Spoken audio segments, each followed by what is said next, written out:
Elíptica. Escrita por Gabriel de la Cruz.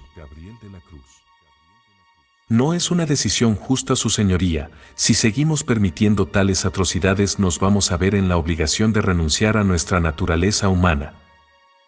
Fueron las últimas palabras dichas por Dan Baccarat en el juicio del 27 de agosto del año 2063, después que se le rechazó la demanda ante el Tribunal Internacional de Justicia por usurpación de títulos y honores en contra de su hermano menor Andrew. Los hermanos Baccarat eran dos jóvenes huérfanos que solo coincidían en su parentesco familiar, porque en todo lo demás discrepaban hasta en el modo de respirar. Dan tenía menos de 40 años, pero aparentaba más edad, vestía siempre de acuerdo a una moda anticuada, pero que él consideraba que era decente y correcta. Era ingeniero en programación dimensional, graduado en la Universidad de Ámsterdam, con maestría en producción de energía libre en la Universidad de Cambridge. Aparte había estudiado de manera autodidacta filosofía, sociología, física cuántica y varios idiomas. Logró desarrollar una envidiada estrategia en el ajedrez a tal perfección que poseía el récord de campeón invicto en la Comunidad Europea de Jóvenes Intelectuales. Dan Baccarat era un joven respetado y admirado por muchos, pero su único familiar lo consideraba un idiota. Andrew Baccarat era un greñudo rebelde menor a su hermano por 4 años, que desistió de los estudios cuando era adolescente para unirse a la BRCA, una sociedad internacional secreta y anónima de hackers. Fue admitido en la organización por resolver unos complicados algoritmos para corromper una bóveda virtual de criptodivisas. Desde entonces se popularizó con el alias Necrut. 162 millones de bitcoins fue la cantidad en la que se valoró el botín obtenido de la bóveda de criptomonedas, pasando a ser parte del capital de la BRCA. Un porcentaje fue utilizado para financiar un proyecto secreto que se llamó Injection, el cual consistía en facultar licencias y títulos profesionales a los hackers más destacados de la organización. Pero no solo se trató de una acción clandestina de soborno y papeleo, sino que se contrató a un grupo de científicos y se invirtió en todo un plan logístico con equipos tecnológicos e inmuebles en diferentes partes del mundo, con el propósito de iniciar un mega laboratorio interconectado a través de la Deep Web, las redes fantasmas del inframundo cibernético, y con el objetivo de crear un dispositivo de aplicación biométrica para implantarlo en el cerebro humano a través de un software de programación neurolingüística, permitiendo que los individuos obtuvieran en pocos minutos una configuración sistematizada de ideas y conocimientos, convirtiéndolos en expertos en la praxis y la teoría de una disciplina específica. Andrew fue uno de los primeros en recibir la aplicación biométrica. Él había decidido ser un ingeniero en programación virtual. El proceso fue rápido y cuidadoso. Se colocó unos receptores sensoriales y de inmediato obtuvo conocimientos avanzados de programación. A partir de entonces usó un vocabulario más técnico y fanfarroneó ante su hermano acerca del título universitario que lo acreditaba como profesional y el cual era totalmente legal. Dan no aceptaba que su hermano menor, a quien consideraba un holgazán, obtuviera tales conocimientos de la noche a la mañana y que se le concediera un título sin haber estudiado. Fue entonces cuando emprendió la tarea de investigar cómo su hermano había logrado tal cosa. Dan supo todo por cuenta propia acerca de las jugarretas hechas por su hermano y la organización de piratas cibernéticos e intentó desenmascararlos ante el Tribunal Internacional de Justicia porque consideraba que tales fechorías afectaban a la naturaleza e integridad del ser humano. Hizo todo lo que pudo, hasta el punto de llevar a la corte a su propio hermano por usurpación de títulos y honores, pero Dan jamás pudo presentar pruebas válidas e incluso fue motivo de burla cuando desesperadamente dijo que él supo todo por una visión telepática. Afirmó que en un momento pudo vislumbrar una escena de la memoria de su hermano donde pudo observar y obtener toda la información, pero que no había podido hacer que se repitiera una experiencia como esa.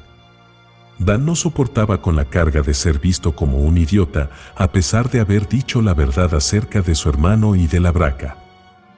Así que después de aquel momento de vergüenza, decidió pasar más tiempo encerrado en su departamento, investigando acerca de las teorías de la física cuántica y de la activación de la glándula pineal para demostrar que la telepatía sí era posible. Cuando no estaba frente al computador o leyendo algún libro, escribía en unas hojas sueltas y en una pizarra holográfica unos garabatos parecidos a ecuaciones que solo él podía entender. Pasó tanto tiempo enclaustrado que perdió el interés por su apariencia física. Dan Baccarat había perdido aquel encanto de joven intelectual, decente y de buena educación. Ahora parecía ser un hombre desechable, como si la esquizofrenia hubiese invadido su alma. Una vez se quedó mirando el reflejo abandonado de su imagen en un espejo y dijo en voz baja: «Soy un loco por hacer esto, pero no estoy loco. Te voy a decir algo, pero es un secreto, y solo me lo puedes decir cuando te vuelva a ver en este portal. La fuerza mueve a la materia y se libera energía, la energía liberada de una materia produce la fuerza, todo esto produce el movimiento determina la velocidad. La velocidad es determinada por el peso de la materia y el peso es determinado por la fuerza de la gravedad. La materia está compuesta por partículas, las partículas se desplazan en el tiempo que es el mismo espacio, entonces, una partícula puede estar en un espacio de tiempo diferencial. He logrado comprender que una partícula se repite infinitamente en el espacio, pero estas no pueden coincidir en un mismo punto porque el todo y la nada es una realidad en elíptica». En ese instante se pudo ver en el espejo un umbral con una luz de color azul en forma de espiral, como un portal a otra dimensión. También se vio una silueta de Dan de espalda, al borde como de un precipicio. La escena se mostró como si fuera verlo en pantalla gigante. Mientras Dan se maceraba en sus teorías cuánticas, su hermano Andrew era postulado como máximo líder de la Braca. Él había realizado tantas hazañas que logró magnificar el poder de la organización desde el inframundo cibernético.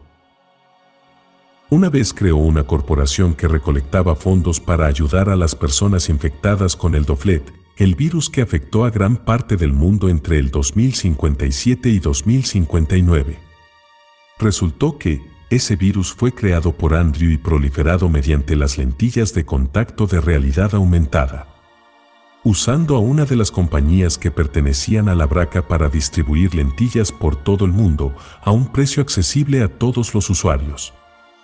Implantó un software malicioso e indetectable en unos hologramas publicitarios con una configuración parecida a la usada en el proyecto Injection, alojando una aplicación biométrica en el cerebro humano.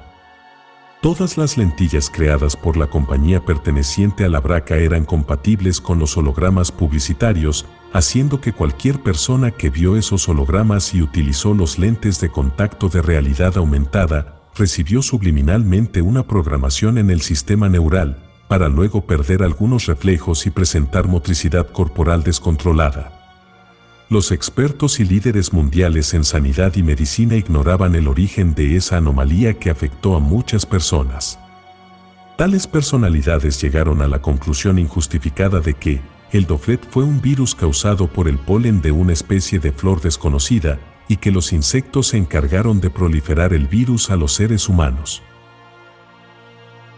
Cuando la Braca obtuvo gran cantidad de dinero por las ventas de las lentillas y por las donaciones dadas para las supuestas investigaciones de flores y fumigaciones, Andrew dio la orden de sacar al mercado unos nuevos lentes de contacto más avanzado y a menor precio, pero sin el virus.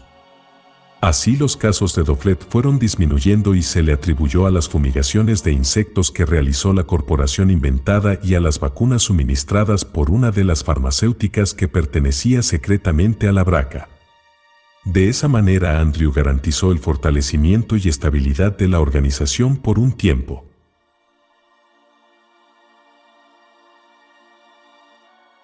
Una noche Andrew solicitó un concierto en privado de una banda de virtual rock.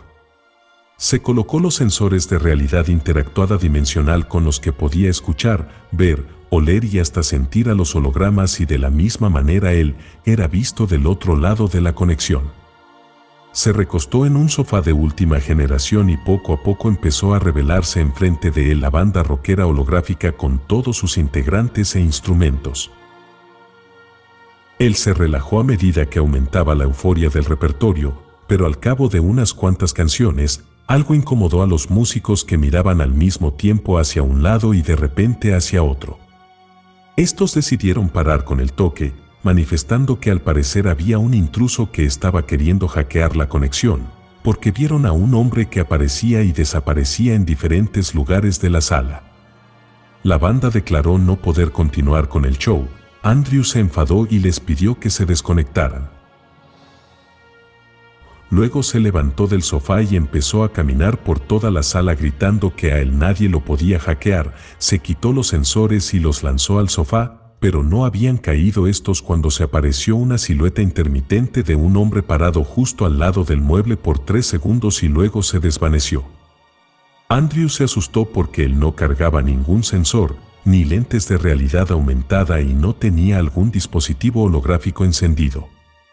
Unos minutos más tarde, Andrew se sentó en su cama a meditar en lo que había pasado y no encontraba explicación alguna. Trató de calmarse pensando que quizás era saturación y agotamiento mental por tanta actividad, pero en ese momento sintió una presencia en las sombras del rincón derecho frente a él, y Andrew se enfrió de miedo, levantó los pies del piso y dijo: Esto no puede ser real, es imaginación mía. ¿Qué no es real, Andrew? La voz retumbó en su mente sin necesidad de ser oída, era como si alguien desde el rincón le hablara telepáticamente. Andrew enmudeció de pánico y no sabía qué hacer, se sintió vulnerable e indefenso. No temas, Andrew, he venido en paz y con el propósito de ayudarte. Andrew, enmudecido, se preguntó a sí mismo a qué tipo de ayuda se refería esa voz que él escuchaba dentro de su mente. Tranquilo, Andrew, yo puedo ver tus pensamientos y hablarte directo a la mente. ¿Quién eres y qué quieres?, preguntó Andrew sin abrir su boca. En ese instante se encendieron todas las luces de la recámara y Andrew pudo observar que no había nadie en el rincón, pero no tuvo oportunidad de calma porque inmediatamente se apareció una imagen masculina en el espejo que guindaba en una de las paredes del cuarto. Soy Dan, tu hermano. Andrew no podía creer tal acontecimiento. Su hermano Dan estaba en el espejo como un reflejo y no era un holograma ni nada por el estilo. ¿Qué significa esto?, preguntó Andrew, y el reflejo en el espejo respondió: Sé que me veo algo desgastado, pero es que he tenido algunos cambios físicos después de mis experiencias interdimensionales. ¿Experiencias qué? ¿A qué te refieres? He conseguido la manera de traspasar la ubicación de la materia en algunas dimensiones. Esto no puede ser posible. ¿Quieres decir que en este momento tú estás en otra dimensión? La verdad es que tú y yo estamos en muchas dimensiones al mismo tiempo, para ser más preciso en una infinidad de universos paralelos, y es posible transmaterializarse en cualquier unidad de tiempo-espacio, pero en una dimensión que pueda ser percibida por uno o varios sentidos humanos. Es cuántica compleja, podemos viajar en espiral a través de dimensiones con el uso de la glándula pineal. Dan, esto es una locura. No digas esa palabra, Andrew, esto es un avance, pero debe ser utilizado con mucha responsabilidad. Tienes razón, Dan, pero es que aún no lo puedo creer. Esto sí que es un Big Bang. Explicarte me llevaría muchas horas y no puedo estar mucho tiempo en esta dimensión porque afectaría el desplazamiento de mis partículas en otra realidad paralela y la alteración del tiempo-espacio. Pero Dan, tienes que explicarme cómo lograste esto. Por eso estoy aquí, Andrew. Debo frenar tus planes retorcidos. Recuerda que en este momento puedo ver lo que piensas y de nada te serviría sobornarme. Yo siempre he querido lo mejor para ti. Desde que nuestros padres murieron no he hecho otra cosa que protegerte y buscar la manera de que estemos bien, pero por tu arrogancia y rebeldía nos hemos alejado. Aquella vez que te convoqué ante la corte, no fue por hacerte daño, sino para evitar lo que tú y tus compañeros han hecho a la humanidad. Estoy seguro que nuestros padres jamás hubieran deseado eso. Por primera vez, después de tantos años, Andrew prestó atención y respeto a su hermano, aunque estuviera como un reflejo en el espejo. Se levantó de la cama y se acercó a la imagen y escuchaba las palabras que Dan le decía en su mente. Toda la conversación fue un diálogo telepático. Soy tu hermano mayor y nunca he tenido ni tendré la intención de dañarte. después de aquel día en el tribunal, no he descansado para demostrar que yo decía la verdad y logré obtener esta habilidad que no solo me permite leer tu mente, sino también poder trasladarme entre una dimensión y otra, pero a pesar de eso no puedo alterar el resultado de las decisiones. Cada universo paralelo es resultante de las decisiones tomadas y todos los universos existen en el mismo tiempo pero con diferente espacio y cada decisión afecta a los seres en cualquiera de los universos. Has venido hasta este tiempo, pudiendo ir hasta el día en que murieron nuestros padres y así evitar todo. Andrew, ya fui a otra ubicación del tiempo, pero es inevitable cambiar el resultante de las variables. Cualquier mínima decisión, por muy insignificante que parezca, modifica los resultados circunstanciales en los universos paralelos. No se puede cambiar el pasado ni el presente, solo podemos afectar nuestro futuro con cada decisión que tomemos en nuestro presente. ¿Y tú has visto nuestro futuro? He visto el futuro probable de algunos universos paralelos de nuestras vidas, pero eso no quiere decir que sea el futuro del universo de nuestro presente. Lo que te puedo decir es que en todas las realidades futuras que he logrado ver, tú terminas en graves problemas, y si quieres tener un buen futuro debes empezar a tomar las decisiones correctas desde ya. Todo esto lo hago por ti, querido hermano. El reflejo de Dan desapareció fulminantemente y Andrew quedó llamándolo y pidiendo que por favor diera alguna señal si lo escuchaba, pero fue en vano. Andrew se sintió desconcertado y turbado por todo lo sucedido. Él pasó varios días después con una incertidumbre y temía por cada decisión que le tocaba asumir, incluyendo las mínimas, como tomar o no agua en un preciso instante. Empezó a vivir en una constante dicotomía, pero lo más intrigante para él era saber si tomar o no la decisión de aplicarse un dispositivo biométrico con información de física cuántica y de la glándula pineal, de las realidades alternas y los viajes en el tiempo. Pero también temía que fuera una mala decisión.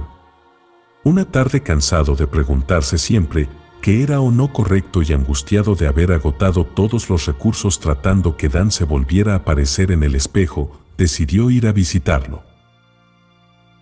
Cuando estaba al frente de la puerta del apartamento de su hermano, se preguntó una y otra vez si aquello era buena idea, hasta que en un impulso se resolvió a tocar y justamente su hermano abrió la puerta. ¿Qué haces aquí?, preguntó Dan con una voz áspera y demostrando desagrado. Andrew supuso, por la forma de recibirlo, que ese Dan no sabía lo que había pasado, a menos que estuviera fingiendo.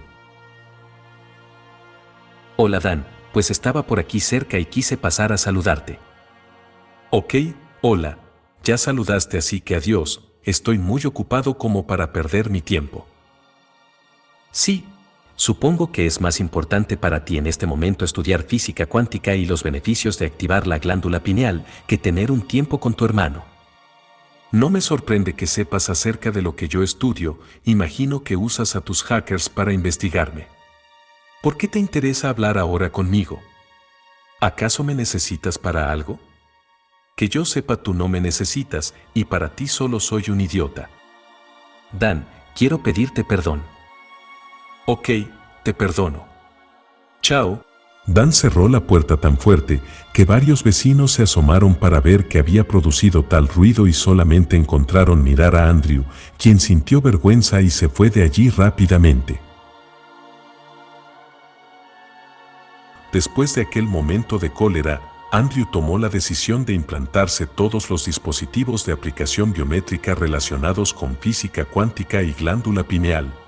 Empezó a perder interés por sus funciones en la braca y quería conseguir a cualquier precio lo que su hermano había podido. Pero a pesar de haber recibido todo un universo de conocimientos a través de las aplicaciones biométricas e investigar todo lo referente al tiempo-espacio, materia, viajes en el tiempo, universos paralelos, glándula pineal y todo cuanto pudo, no logró más que cansancio y abandono de sí mismo.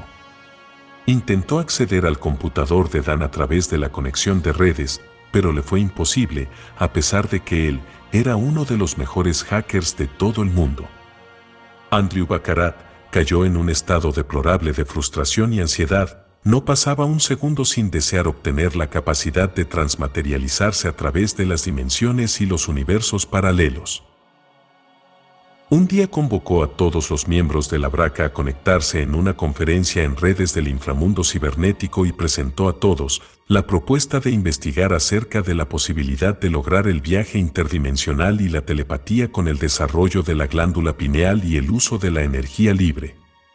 Hasta ese día Andrew formó parte de la Braca. El 90% de los integrantes de la organización expuso que Necrut había sido afectado mentalmente por haber abusado de los dispositivos de aplicación biométrica. Andrew se dispuso a crear una organización aparte, pero solo fue apoyado por novatos y aficionados de la piratería cibernética y a los videojuegos. La mayor parte de esos aspirantes eran adolescentes rebeldes que habían abandonado sus estudios.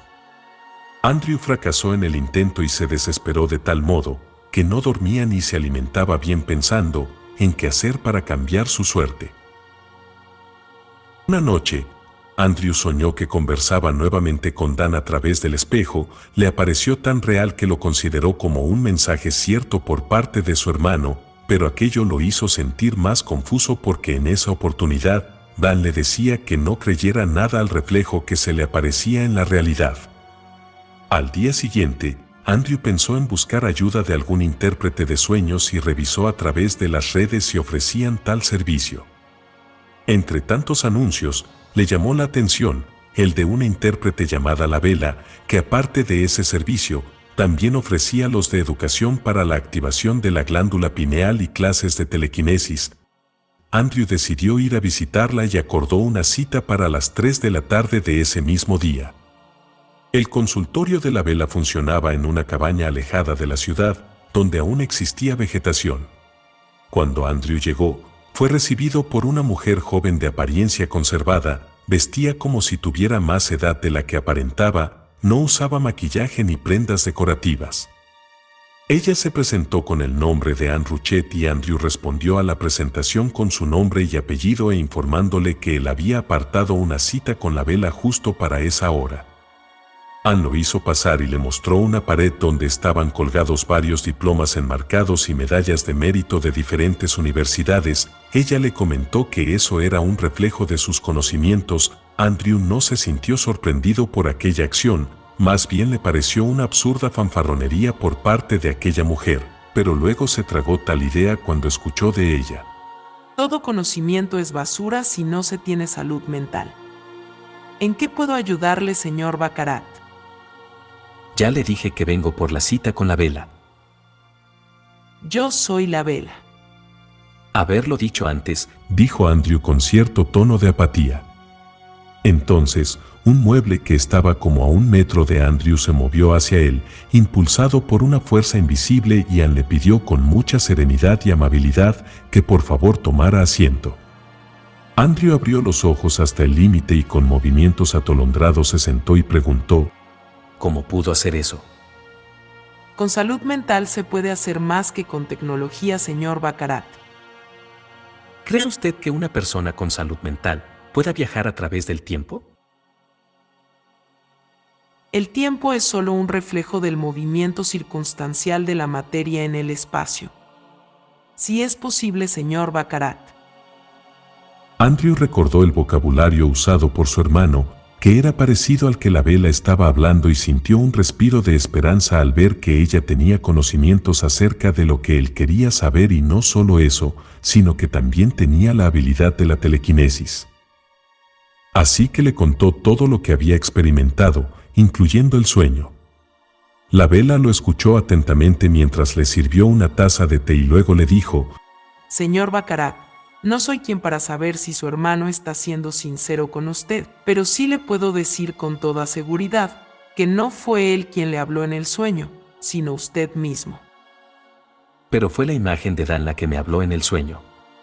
Es cierto, pero esa imagen fue producida en su mente subconsciente, y solamente usted puede acceder a ese espacio de la mente desde otras dimensiones. ¿Quiere decir que yo mismo me estoy enviando un mensaje?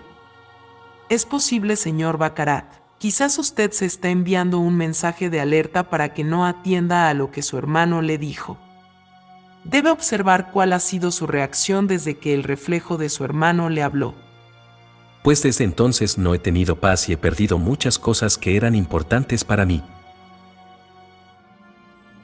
Andrew recordó en ese instante cómo sus ex compañeros de la braca lo expulsaron por considerarle un enfermo mental, y pensó que quizás todo había sido planificado por su hermano para hacerlo renunciar a todo lo que él realmente era y así vengarse por lo que había pasado años atrás en la Corte Internacional de Justicia.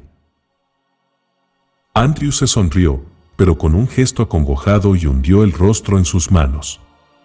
La vela posó su mano derecha sobre el hombro izquierdo de Andrew y le dijo: Usted puede confiar en mí como consejera o terapeuta.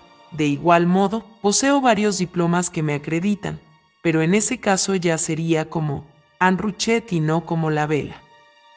Esas palabras hicieron que Andrew sonriera un poco, pero el sentir la mano de ella en su hombro le causó un cosquilleo que no supo interpretar en ese momento si era por pavor o gusto. Andrew nunca había tenido algún tipo de relación real con alguna mujer, y sentir ese toque lo hizo estremecer inexplicablemente. Entonces se levantó y preguntó con un tono drástico, pero a la vez tímido, cuánto dinero le debía por la consulta. Señor Baccarat, yo no cobro dinero, pero sí le voy a pedir que se lleve una planta para que la siembre en la ciudad y la cuide por el tiempo que usted quiera. Y unas semillas para que se las regale a cualquier niño. De esa manera usted no solo me pagará, sino que también hará un bien por la naturaleza y por la humanidad. A Andrew le pareció una acción extraña, pero a la vez consideró que era justo y no pudo evitar recordar cuando sus padres tiempo atrás hablaban acerca de la naturaleza y la humanidad. Ok, está bien, voy a llevarme una planta y unas semillas, pero sin embargo considero que debo darle dinero, señora La Vela. Ya puede llamarme Anne, señor Baccarat, y para mí el dinero no tiene valor. Y usted puede llamarme Andrew en lugar de decir mi apellido nada más. Ambos se vieron a los ojos y sonrieron con actitud tímida. Anne lo llevó al patio trasero de la cabaña para que escogiera una planta y luego le dio unas semillas que sacó de una cabina de preservación natural. Cuando se despidieron, Anne le dio un pequeño abrazo y Andrew simplemente le dijo adiós, agitando una de sus manos. En la noche, ya en casa, Andrew se recostó en su sofá y no dejaba de pensar en todo lo que había pasado y sintió una mezcla de coraje y admiración al pensar que su hermano había sido ingenioso para hacerlo sentir tal como estaba. Cerró los ojos y experimentó un sentimiento de cariño hacia su hermano mayor, como nunca antes lo había hecho. Andrew se levantó y fue en busca de un álbum holográfico de recuerdos, un dispositivo que mostraba viejas fotografías y videos familiares. Accionó un video de cuando él y Dan jugaban siendo niños. Apareció una escena donde estaban jugando ajedrez y sus padres estaban de espectadores. Su madre se veía sentada en las piernas de su padre y este hizo una pregunta chistosa. ¿Se imaginan cómo sería un juego de ajedrez transmitido por radio? ¡Qué aburrido sería! Se pudo ver cómo todos los integrantes de esa familia sonrieron en ese instante holográfico. Andrew pausó la imagen y se quedó contemplando la alegría de la familia Baccarat. En ese punto, una lágrima repentina empezó a deslizarse por su mejilla izquierda y palpitó en él un deseo de que se repitiera aquel hermoso momento. Andrew estaba algo confuso con toda esa fusión de sentimientos. Recordó la sensación extraña que había vivido en la tarde cuando Anne lo tocó, y por un momento se imaginó algo que jamás él pensaba que llegaría a suceder. Se vio siendo pareja de Anne y viviendo en esa cabaña, alejados del ahogo tecnológico, dedicándose al cuidado de la naturaleza y siendo felices con salud mental. Luego se interrumpió la ensoñación, porque la imagen holográfica de su familia se apagó. Entonces olvidó en ese momento sus pensamientos con respecto a Anne y buscó otro video holográfico. Consiguió uno que no le traía buenos recuerdos, el momento más triste de su vida y la de su hermano.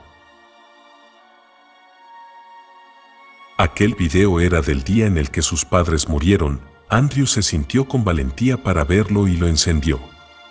Apareció una escena donde estaban nuevamente los 4 integrantes de la familia Baccarat dentro de un carro. Dan y Andrew iban en el asiento trasero y sus padres adelante.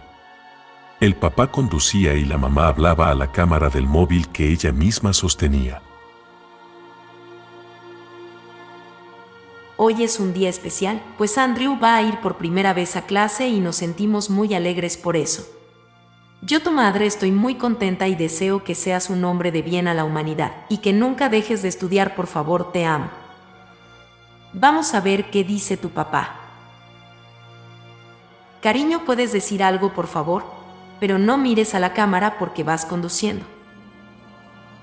Bueno, Andrew, quiero que sepas que ser padre ha sido mi mejor título en la vida, pero no por eso hay que dejar de estudiar para así obtener algún título académico.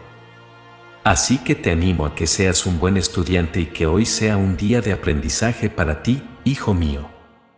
Y también para Dan, los amo a los dos, y no olviden que por más que estudien nunca dejen de ser buenas personas y amar a la naturaleza. Vamos a ver qué dice Dan. Se escuchó decir a la mamá mientras se veía en el holograma a Dan abrazando a Andrew. Solo quiero que tomes las decisiones correctas y no olvides que yo soy tu hermano mayor, y cuando tú vas, yo vengo. Fueron las palabras dichas en el holograma por Dan cuando era un niño para su hermano Andrew. ¿Y Andrew qué tiene que decir? Se escuchó la voz del papá. No quiero decir nada. Por favor, debes decir algo. Recuerda que es tu primer día de clases. No quiero. Bueno, está bien, no digas nada entonces. Se escuchó la voz enfadada de su madre.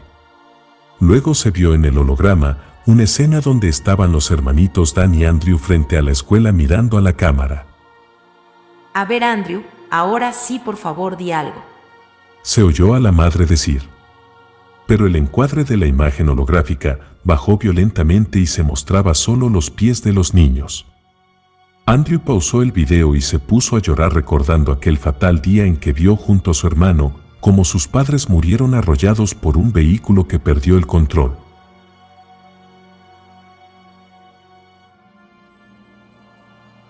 De pronto se escuchó que alguien llamaba a la puerta y Andrew fue a ver de quién se trataba.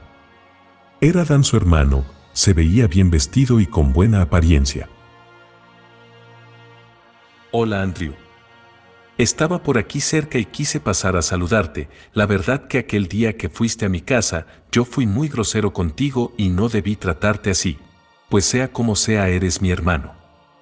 Andrew, sin decir una palabra, lo abrazó fuertemente y luego lo invitó a pasar.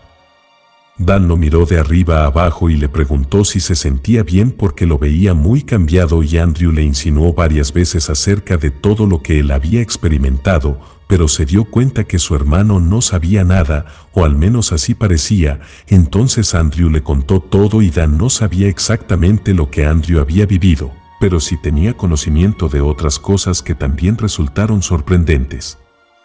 Dan le contó que el conductor del vehículo que arrolló a sus padres fue un hombre que pertenecía a una sociedad secreta de criminales cibernéticos, y por eso cuando supo acerca de la braca quiso impedir de cualquier forma que su hermano estuviera vinculado en algo como eso. ¿Por qué nunca me dijiste eso, Dan? No podía decirte nada, Andrew. ¿Por qué? No logro entender. Dan caminó de un lado a otro en la sala de la casa de Andrew, como ocultando una información importante que no quería revelar, hasta que en un momento se decidió y dijo: Hermano mío, porque inexplicablemente, ese hombre que manejaba el carro que le quitó la vida a nuestros padres, eras tú. Resultó que los hermanos Baccarat habían logrado viajar desde otras realidades a ese día traumático en el que vieron morir a sus padres. Querían cambiar el destino, pero solo lograron alterar la realidad circunstancial de los acontecimientos y desligarse cada vez más de su unión familiar. Experimentaron el ir y venir a través de una realidad en espiral. En otros universos las circunstancias eran diferentes. En unos el asesino de sus padres era Dan, y en otros, Andrew era un estudiante sobresaliente y Dan un hacker rebelde. En unos universos Andrew tenía a Anne de esposa, y en otros la Vela interpretaba los sueños de Dan, y en algún universo es posible, muy posible, que yo esté terminando de escuchar esta historia creada en el futuro, llamada Elíptica.